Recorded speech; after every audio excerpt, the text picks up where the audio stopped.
Google could now be considered a product-driven company, but it wasn't always that way. For many years, Google's engineering-led culture cherished efficiency over user experience. Irene Au arrived at a pivotal moment in the company's history and helped shape the way that Google's products clearly value design today. Now, in her role as a design partner at Khosla Ventures, she helps startups build high-performing teams, establish design practices, mentor and grow the next generation of great designers, and design interfaces and experiences. Here is her story. Support for Design Better comes from Gusto, who make running a small business easy. Get 3 months free at gusto.com/designbetter once you run your first payroll. Running a small business is hard work, especially all of the payroll, quarterly tax filing stuff, and HR things. I'd rather be focused on my business and my customers than dealing with the administrative duties. But Gusto makes it easy. They automated the complicated parts of running a business. With Gusto, I never miss federal or state payroll tax filings, and I love the time off requests and time tracking tools. Gusto even offers a small group health insurance option for nearly any budget. When you run into issues you need help with, their HR experts are ready to help. It's a very well-designed product, easy to use, and great emotional design that will put a smile on your face. Design Better listeners get 3 months free once they run their first payroll. Just go to gusto.com/designbetter. That's gusto.com/designbetter. I've worked with lots of search firms, both as a leader searching for new talent for my teams, and as an individual exploring new steps in my career. But I trust none more than Wirt & Company. Since 1995, Wirt & Company has been the design community's most trusted search firm, co-founded by a designer and led by a CEO who has in-house operational startup experience. Wirt & Company is guided by the principle that creative leadership is essential to business success. They've helped some of the most admired brands from early-stage startup to Fortune 500 build world-class creative teams. We're talking about companies like Airbnb, the New York Times, the Four Seasons, Notion, Figma, Google, Cartier, and Fair. Not bad.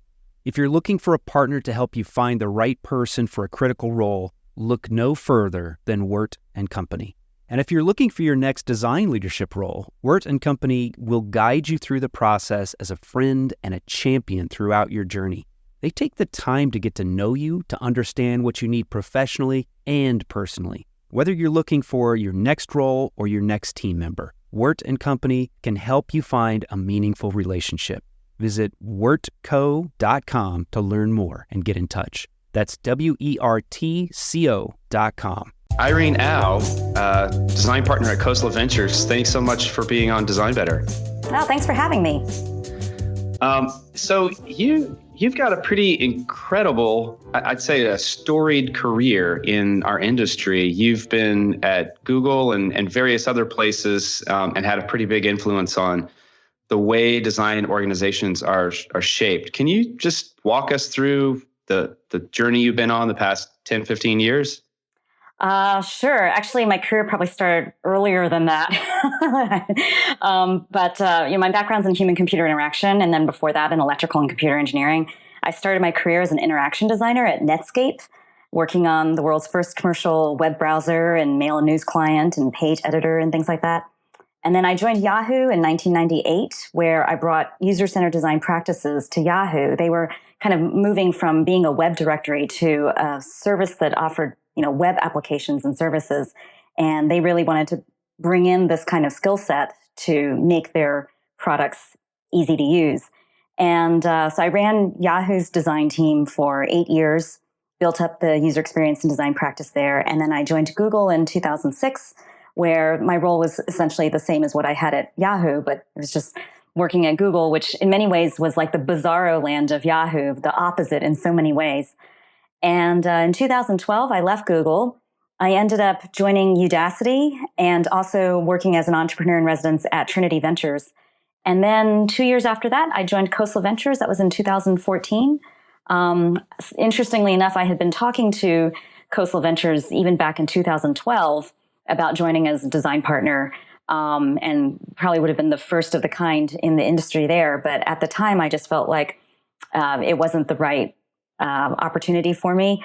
I still wanted to make things and be part of a company. And But 2014, I felt like, I'm ready to do this. And I really was eager to figure out how to bring better design to startups, whereas I had spent most of my career, scaling and building up large-scale consumer internet companies. This role that I have at Khosla Ventures really is an interesting way to teach CEOs how to build in design into their companies from the ground up. So that's kind of how I'm spending my time now. So at Google, it's such an engineering-driven culture. And when you were first there, obviously, Larry had a certain perspective about the way things should work from a design perspective. Could you first talk about that a little bit, and then talk about what changed over the years to the point that he seemed to really start to evangelize design? And it's funny, like at Yahoo, when I first joined, people thought of design as being really about aesthetics and making things look good. And so I spent a lot of my time in the early days at Yahoo explaining to people that design was not just about how things look, but how they work. And at Google, it seems like Larry and Sergey really internalized this kind of understanding because they also had taken classes in human-computer interaction. But it went to an extreme where it was really all about how things worked and not really so much about how things looked. And one analogy that Larry had used with me was like, you look at the Mac interface, for example, looks nice, easy to use, but not as efficient to use as Unix. And so that was kind of the vision that he had for Google, was that he wanted Google to be as efficient as Unix is for power users. And that's really who we were optimizing for, at least in the early stages. I think a lot of that still holds true now, but the interpretation of that has kind of evolved over time. And I think with the rise of the iPhone and the success of this paradigm shift that the iPhone introduced, which is not only beautiful and also functionally, life-changing, just as a concept, it totally changed people's understanding of what a phone was. I think this really started to shift people's notion of like how important beauty was in an experience. And so, for example, like when Larry became CEO, he started to champion the importance of beauty and how that is just as important as having efficiency and functionality in an experience.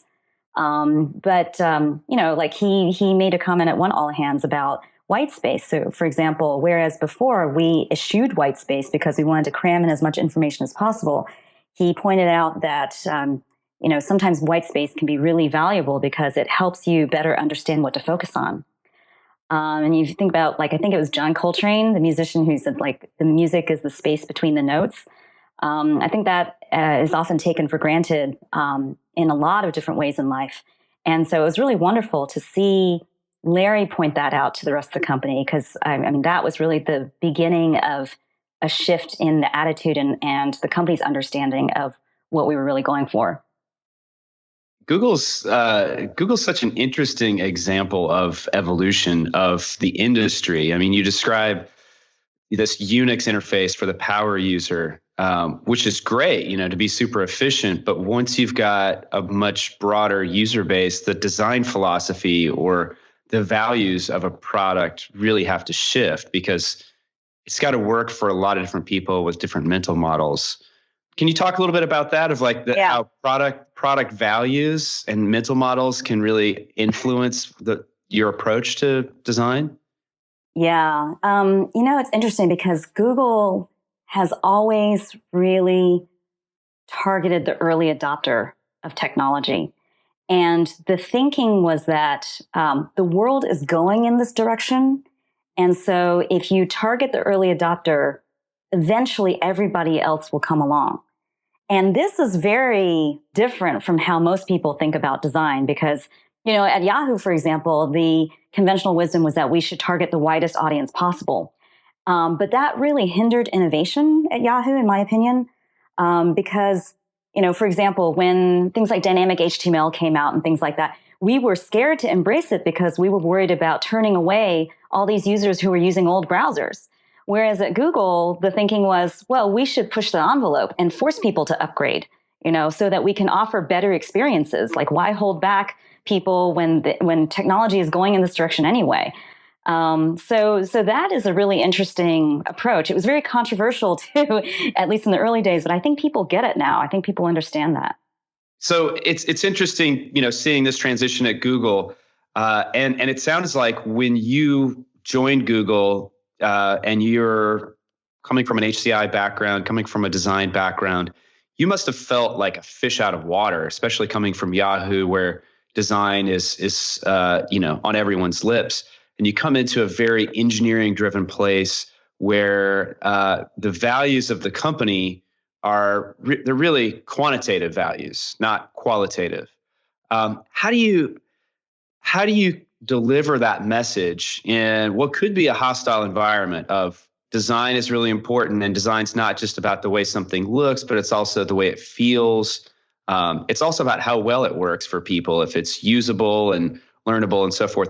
How do you deliver that message in an engineering-driven culture and start to facilitate change? I have to say, when I joined Google, I actually didn't feel like a fish out of water as much as I just felt like I was coming home. I mean, actually, Google's culture in many ways was a lot like Netscape's culture and a lot like Yahoo's culture in the early days. If anything, I feel like Yahoo's culture had just evolved to a point where it was just impossible to move things forward. And so at Google, it was really a breath of fresh air because they were so focused on execution and moving things forward, even if they're not necessarily moving forward in the right direction initially. If you keep moving, you'll eventually move in the right direction. If you keep iterating, if you keep getting feedback. And there was always a culture of that at Google, which I have always appreciated. And I think where the rift was there were no visual designers in the company. And there was no formative user research, no generative user research. All of it was summative. It was kind of old school Jacob Nielsen style, assess the performance of the design based on, usability issues, and then throw the report back over the wall to have the team fix those usability issues.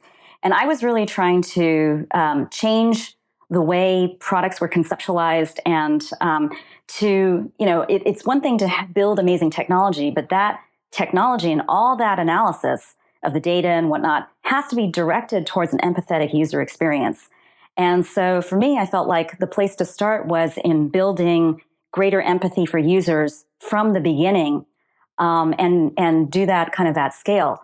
So I hired Charles Warren from IDEO, who helped IDEO build its organization transformation practice, where that portion of IDEO at the time was working with clients to help them build in design thinking into their companies.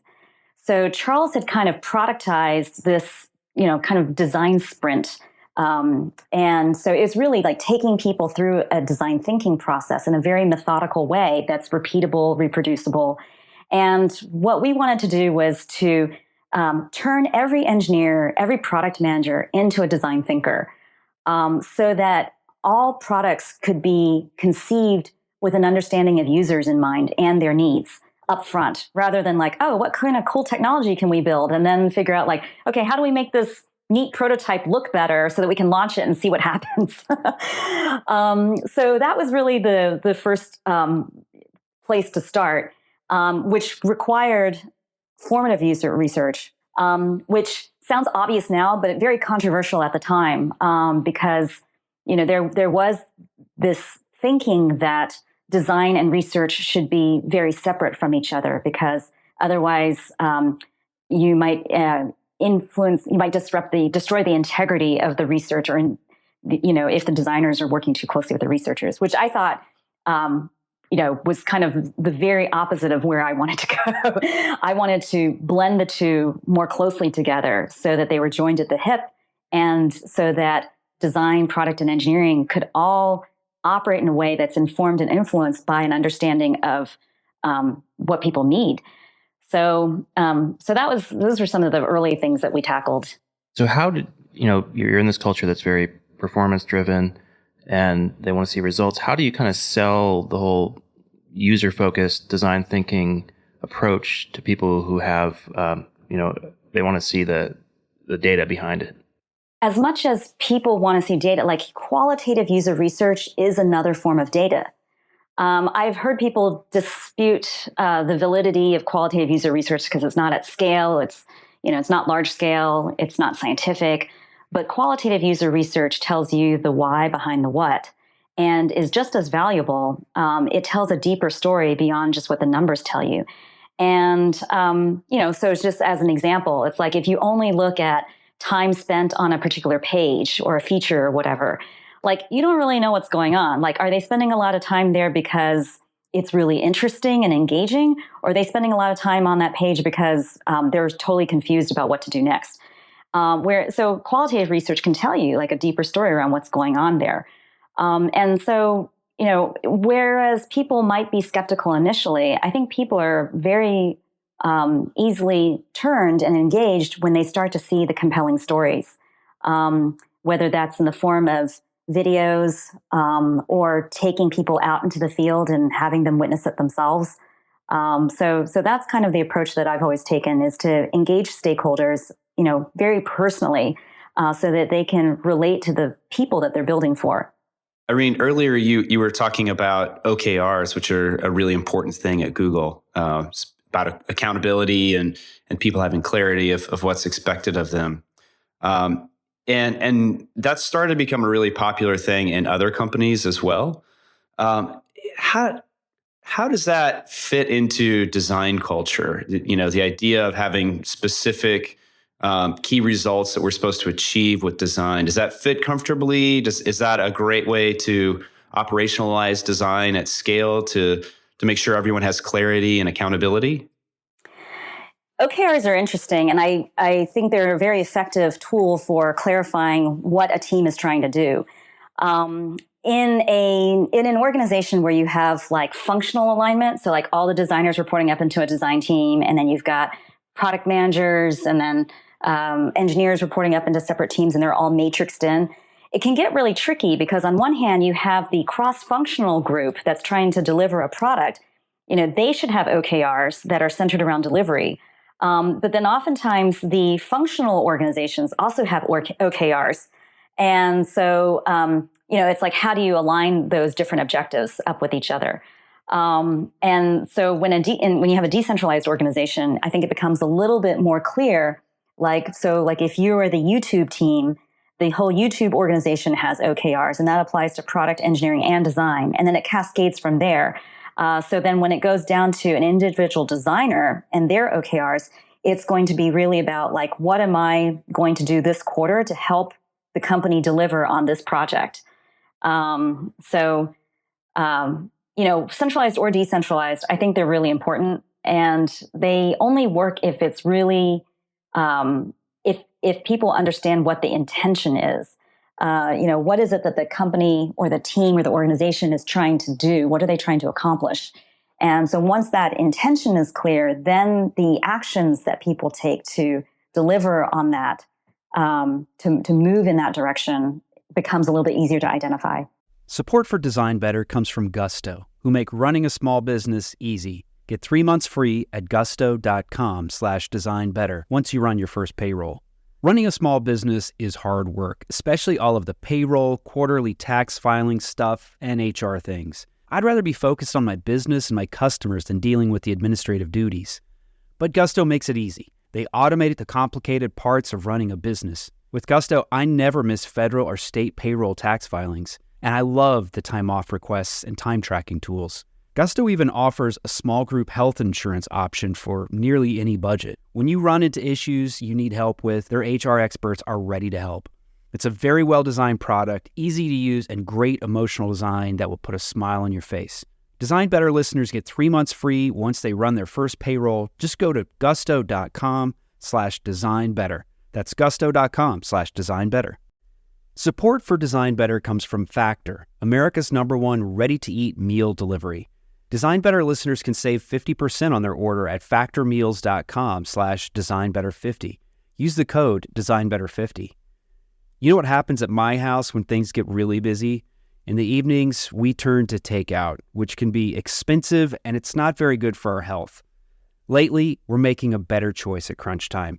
We turn to Factor for chef-created, dietitian-approved meals that are ready to eat in just 2 minutes. We like the flexibility of Factor too. You can change your order up every week with plans from 4 to 18 meals per week, or you can pause or reschedule your deliveries at any time. The meals are so tasty. My wife and I are huge fans, and I like their smoothies too, which I find are perfect for a quick, healthy breakfast. Factor can help you eat well and feel good while focusing on your career and your family. Head to factormeals.com/designbetter50 and use the code designbetter50 to get 50% off your order. That's code designbetter50 at factormeals.com/designbetter50 to get half off your order. Support for Design Better comes from Uplift Desk, who help you work better and live healthier. Eli and I log a lot of hours at our desks, which can be detrimental to one's health if you're not paying attention to ergonomics. Uplift Desk offer high-quality, well-designed desks, chairs, and accessories to help you build an ergonomic workspace for home or work. Eli recently got a standing desk, and I got a human-scale Freedom chair. I've been dreaming about this chair for a long time, and I finally got one. I've already noticed a big change in my posture with this chair, and my body thanks me for it. Eli is logging a lot more hours standing than sitting these days, and he can make quick transitions with the flip of a switch. We love Uplift Desk, and we know that you will too. Design Better listeners can get a special deal by visiting upliftdesk.com and use the code DesignBetter at checkout for 5% off your order. You'll get free shipping, free returns, and an industry-leading 15-year warranty. Go to upliftdesk.com, use code DesignBetter, and get 5% off. Design a better workspace with Uplift Desk. So team structure is another really important thing as companies start to scale. And there are lots of different ways to structure teams where, you talked about these functional pieces. It could be, the YouTube team, which could have engineering and design separate, or they could be cross-functional. A lot of times there's an agency model where designers are all in one team, which is something that Twitter has done in the past, and then decentralized. There are a lot of different approaches. Can you talk about the advantages of different team models that you've seen either in your career or in the companies you're advising, and when might they be most appropriate? Yeah. In centralized and decentralized, there's no one right answer. It's like a pendulum that swings back and forth and kind of depends on what are you optimizing for. So naturally, like when you have a centralized team, that's a really great way to set in place like a shared sense of values and principles from a design perspective, consistent look and feel. And then from a career perspective, there's a clearer growth path for people. Designers and researchers are more able to collaborate across the organization and to learn from each other. So there's a known path to follow, like they can get mentorship, and there's because there's more structure in the team, then there's a chance for greater leadership. And so I think that kind of organizational model really suits growing companies very well, particularly with startups, because the company's just not that big, so you might as well have all the designers hang out with each other. And you can get some economies of scale in that way too, because they can kind of reuse work and not reinvent the wheel, because since they're working more closely with each other, they can share ideas, they can collaborate, and if to the extent that they have different skills that play off of each other, the whole is greater than the sum of the parts, and maybe what they produce collectively is better than what any of them can do individually. But as a company grows, it starts to become unsustainable to have like massive centralized teams. People start to complain about their sense of lack of accountability or how inefficiently things get done because you have to work through so many different layers of management. And so usually decentralization happens out of this perceived need for better control or better efficiency or better accountability, all of which can be very valid reasons. And what I've seen both at Yahoo and at Google is that when the teams decentralize and the general managers or the executives in charge of those particular product areas are now responsible for design, it usually leads to a greater investment in design because they're not able to benefit from the efficiencies that were previously held by a centralized team. So then you end up getting more designers hired, but there's also greater duplication of effort, maybe a little bit more reinventing of the wheel. And that's the cost, but the benefit is that people perceive that they can move more quickly because they're in control of their own resources. How about going over to the design review process? What do you think some key elements of a good design review process are, and who should be involved? Mm-hmm. And then, when we spoke to Stanley Wood, he mentioned kind of multiple layers of review, usability or the style guide. Maybe you could talk a little bit about that as well. Yeah. I think it's helpful to also recognize first, like, where do design review processes go wrong first? Mm-hmm. Because we've seen a lot of failed cases where teams go in like right before launch and they just want the approval so that they can go launch. And then everything turns upside down because once they go into the committee that reviews, it's like, wait a minute, this concept is completely unfounded. Or, oh my gosh, you mean that you've replicated all of the photos 6 times over on a user's hard drive just to create this experience? Like, I actually sat through a review with Yahoo Photos one time where that happened. And so I think it's really important to have the reviews through multiple phases of a product development's life cycle, starting from strategy and concept to how is this thing going to be architected, to how do you move people through the experience, and all the way down to the tactics around, like, how do people perform specific tasks and get things done? What does the interface look like? How does it relate to company style or brand or things like that? And then making sure that the right kinds of questions are answered in the right stages of review. So even going so far as to offer templates for people to say, okay, these are the questions that we're going to be asking. This is kind of the level of understanding that we're looking for. So maybe in the early stages, it's going to be like, who's the target user? What are their goals? What are they trying to accomplish? What are you trying to get them to do? How does this fit in with our overall company strategy? And then maybe in the later stages of review, it's going to be things like, okay, what does the UI framework look like? And does it adhere to the grid structure that we have created as a standard for the company? So I was recently at a conference where we had somebody from Search Inside Yourself, and he mentioned this really interesting project, Aristotle. Did that happen when you were at Google? I'm not familiar with that. So they did a bunch of research on teams, and in a very googly way, they used a bunch of data and determined that the number one performance indicator was establishing trust in the team. And so I'm curious, how in these types of reviews, how do you establish trust, and how do you make people feel safe so that all perspectives are welcome? Well, first of all, I think it's important to distinguish between a review versus a brainstorm, and like a design sprint, because in those meetings especially, you want to have, you want people to feel safe because they're generating ideas, and you want people to come up with really crazy ideas. Whereas, like, when you're on a tail end of a review right before launch, the objective is a little bit different.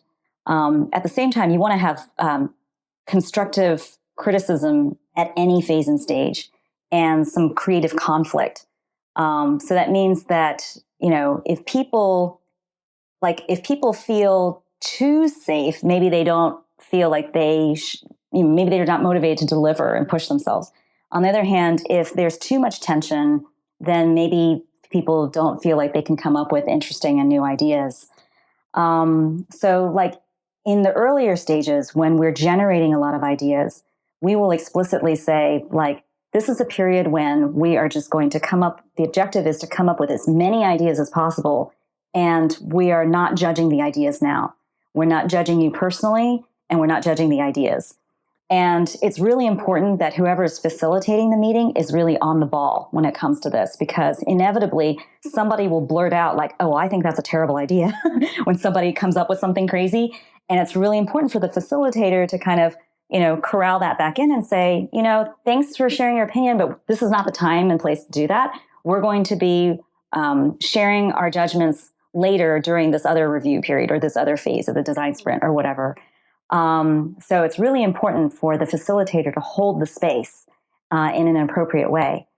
We'll also, like during brainstorming phases, be as encouraging as possible. So not only to withhold judgment, but also to build off of people's ideas. So to never say no to anything that comes up, but to say yes and, that's like a classic improv kind of principle.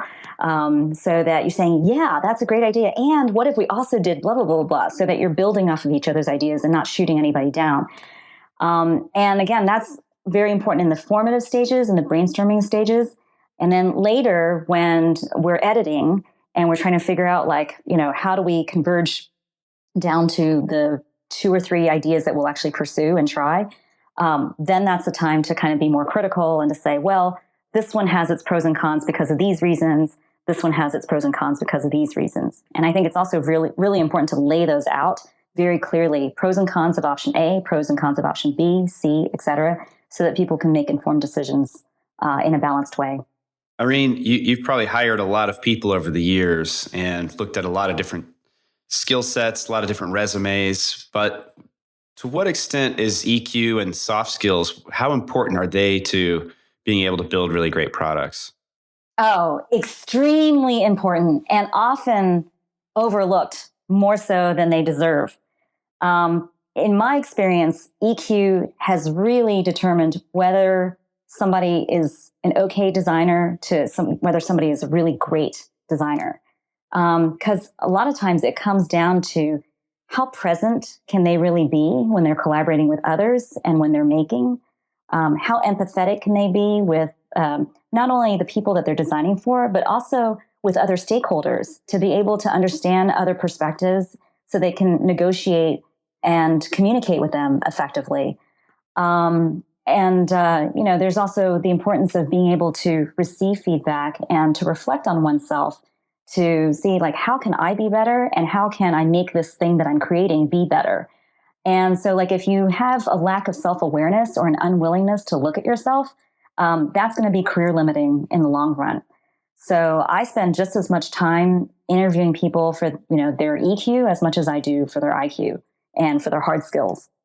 I was just going to say, every time I've interviewed that I spend so much time just hanging out with candidates because it's the only way to really get a feel for soft skills and EQ and background. And if there's a deficiency in skill set, that's usually something I can coach up, but I can't change a person's, background, personality, the way they communicate and process emotion.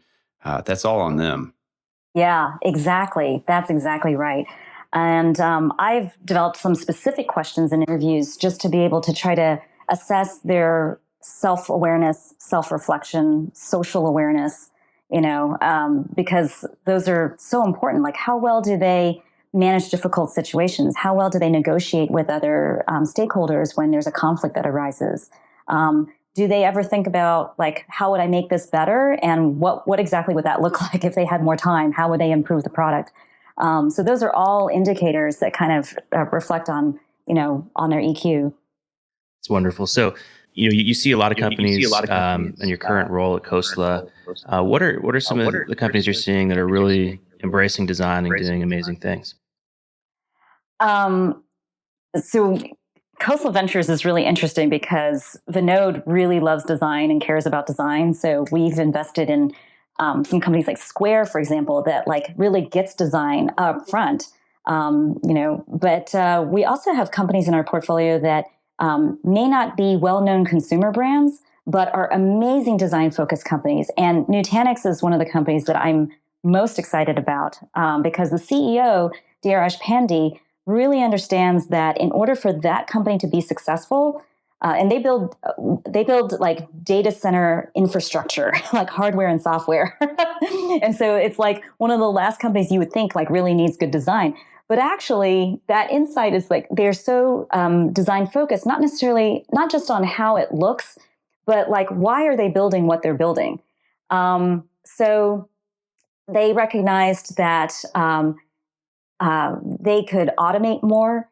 They could create a single interface through which all these different components of data centers could be managed. And so before they build anything, they ask themselves, what is the fundamental problem that we're solving? Why are we building this? And so it imposes a really important critical period of reflection around is this really the best possible solution that we could build? Or is there some more elegant solution that we can arrive at that makes things even easier for people. There's another company. We have a lot of entrepreneurs that are brilliant technologists and know nothing about design. And yet they are so eager to absorb everything that I might have to offer. Like I had one CEO come to me and say, teach me everything you know about design. And this startup is building, they're applying machine learning and artificial intelligence towards network security.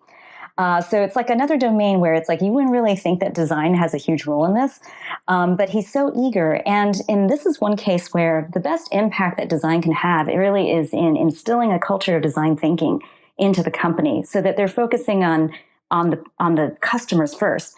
So I taught him how to do field studies.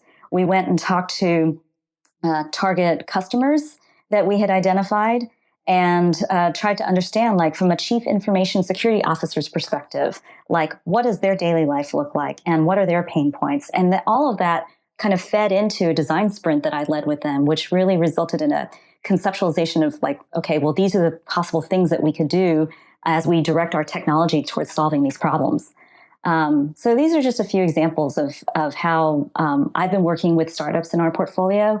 It's a full range, so sometimes the CEO gets it, like Jack Dorsey, and they build in design from day one, and there's a huge focus not only on design thinking but also on the aesthetics, and that full range everywhere in between. And then we also get small startups that are founded by technologists that know nothing about design, but are really eager to see how they can make their companies successful through design. Fantastic. Well, thank you so much for sharing all these stories, and we really, really appreciate having you on the show, Irene. Sure. Thank you for having me.